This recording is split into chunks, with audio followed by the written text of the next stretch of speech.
More stunning developments as the sixth batch of Twitter files are released last night. The latest highlighting the FBI's social media focused task force. It was created in the wake of the 2016 election, and it swelled to 80 agents. Here to react, Kara Frederick, Tech Policy Center Director at Heritage and former DoD counterterrorism analyst. Kara, great to see you this morning. I, for one, am really taken aback by the idea that this is part of the FBI's priority, that they devote 80 agents in resources to monitoring social media. What are your thoughts? Well, my thoughts are resources are limited by their very nature, right? So if the FBI is devoting 80 different agents to this problem, and make no mistake, this problem is policing the speech of Americans, then what are they not doing? There's enormous child safety issues on this platform. There's actual legitimate terrorist, typically Islamic terrorism, propaganda on these platforms. You know, when I worked at Facebook, there are legitimate reasons to actually talk to government entities. This is absolutely not one of them. I think there's a potential First Amendment violation here, and it should be investigated down to the core. Really quickly, so that's a perspective I think we should all hear. What is the legitimate reason that a social media company would be coordinating with the federal government and specifically law enforcement? If we can understand that, we can also understand where then it bleeds into an illegitimate relationship.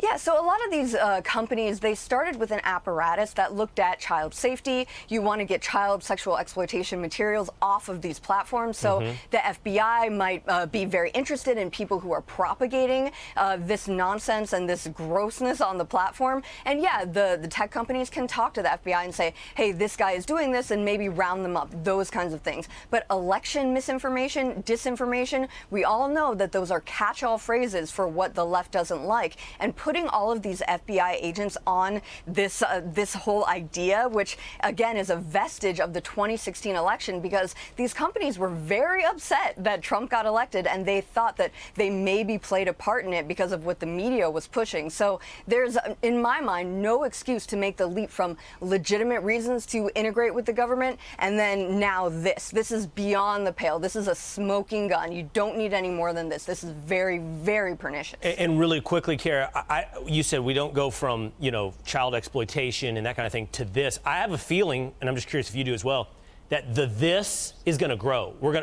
As we see more Twitter files, we're going to see it about COVID, maybe about the war in Ukraine, whatever it may be. And we'll have to ask the same questions. Is this legitimate for the federal government? Exactly. And like you said, it's not going to stop. It's been going on under our noses. We were aware of it. We were always told, we were gaslit. No, It's not really happening, but it's also good that it is. So I think we're bound to see more, and good on Elon Musk for his courage. I never thought I'd live to see the day, but this is excellent. We should pursue this. All right. We appreciate you jumping on the show this morning with that perspective. Thank you, Kara. I'm Steve Doocy. I'm Brian Kilmeade. And I'm Ainsley Earhart. And click here to subscribe to the Fox News YouTube page to catch our hottest interviews and most compelling analysis. It seems like most of the world has come to the consensus that the current year is 2023.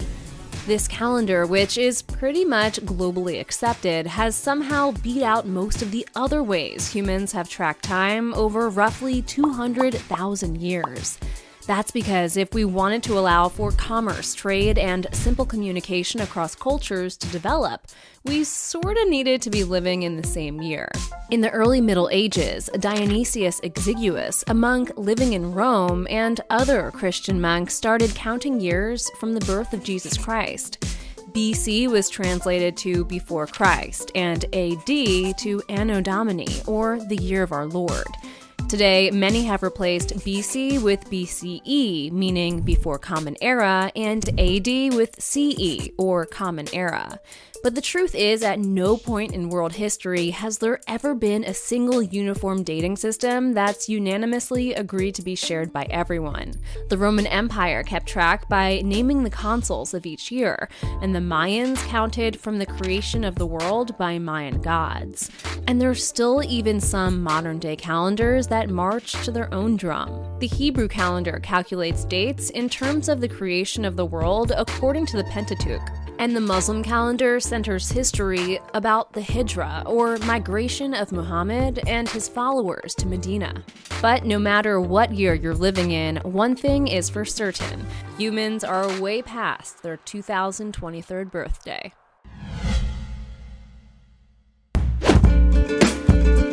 Former Russian prisoner Brittneygriner headed home to Arizona today after spending about a week at a military base in Texas. The basketball star says she plans to spend the holidays with her family, and she made a big announcement about her future, saying she wants to make one thing clear: she plans to play for her WNBA team this spring. We get details now from CBS's Weijia Jiang. A long embrace after a harrowing separation. Brittneygriner shared the picture of herself with wife Sherelle on social media and thanked everyone who advocated for her return to the U.S., writing, "The last 10 months have been a battle at every turn. I dug deep to keep my faith." We couldn't be happier that she's home. Vince Kozar is the president of Griner's basketball team, the Phoenix Mercury. Today, Kozar saw her for the first time since she got back. It was just a big BG bear hug. I mean, she has a 7-foot wingspan, so it was just a big BG bear hug, and, it was emotional. Griner thanked President Biden for bringing her home and vowed to use her platform to help other detained Americans, including Paul Whelan, the Marine veteran who has been held in Russia since 2018. Every family deserves to be whole, Griner said. The 6-time WNBA All-Star revealed she plans to play for the Mercury when the season kicks off in the spring. Freedom was taken from her, her family and friends were taken from her, but basketball was also taken from her. It is a huge part of her life. It is one of her loves. It's how she impacts the world. And so to get it back, like she will, when we play at home for the first time in May, I think is going to be a pretty incredible experience.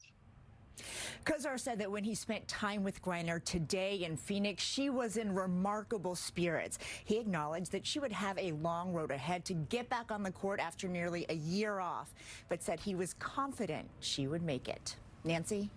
And her fans must be very excited. Weijia, thank you. Beautiful Bahamas, Minnie Madoff's rotting in the dirtiest jail cell you can imagine. Minnie's sleeping on the floor with feces. Is it his feces? We don't know. Rodents, cockroaches infested in the walls. You thought he shook hard when he was sitting across from Chuck Todd. And now he's best friends with Big Mike. Crypto Fetterman, who went from living the high life in luxury polyamorous penthouses, is saying he's too vegan to live like this. His white privileged professor parents called the warden to inform them that their son has dietary restrictions. Let's just say Minnie's not making a lot of friends there. Minnie's demanding special treatment, and can you blame him? He's had a free pass his whole career. He stole $3 billion, and the New York Times gave him a standing O. So Minnie thought this would just be like sleepaway camp, after spending $40 million on the Democrats' red wave insurance. And it turns out there was a lot more where that came from.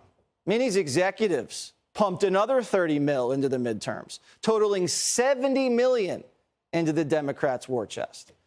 But the media keeps saying, oh, Minnie gave the Republicans too. But like always, the media is misleading you. Just look for yourself. This is where all of Minnie's stolen money went to. Blue bars are for the Democrats, red bars are for Republicans.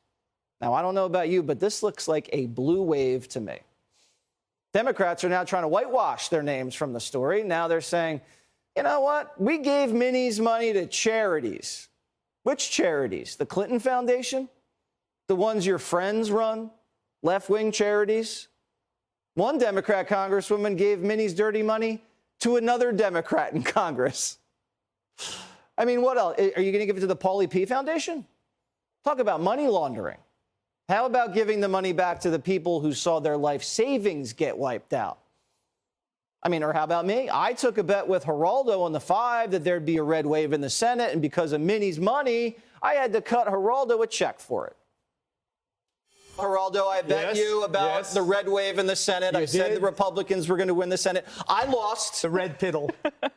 It's because he bought the Senate, Minnie Madoff, but I'm not going to scroll out. Here's my checkbook. Okay. Now, if I cut you this check, do not hold it up in front of the camera because my account number's on here. Okay. All right? It's $1,000.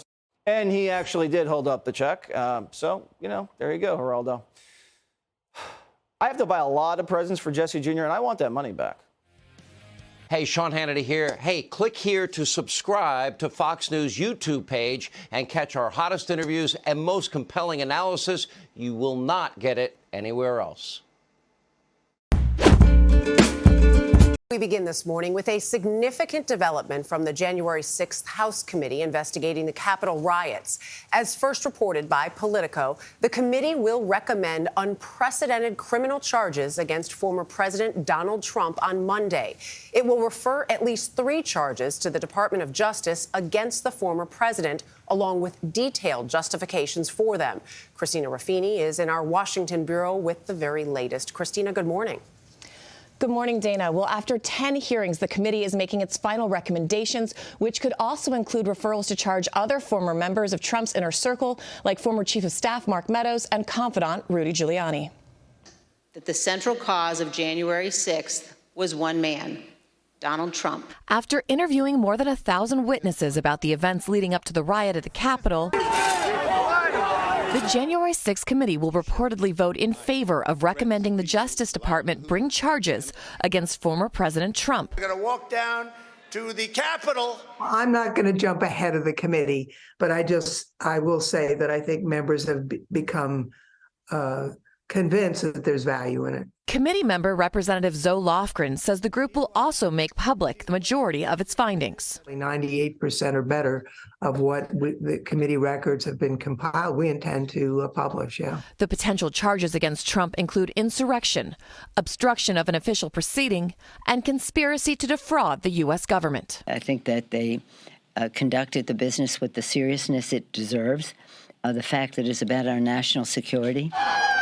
More than 930 people have been charged for their involvement in January 6th, This is me. including 43-year-old Douglas Jensen, one of the most well-known faces of the day, seen here leading a mob in pursuit of Capitol Police Officer Eugene Goodman. Yesterday, a judge sentenced him to 5 years behind bars. I think we're all certainly in agreement that there is evidence of criminality here. On Face the Nation last week, Representative Adam Schiff declined to name who else could be on the committee's referral list. We're looking at what is the quantum of evidence that we have against individuals.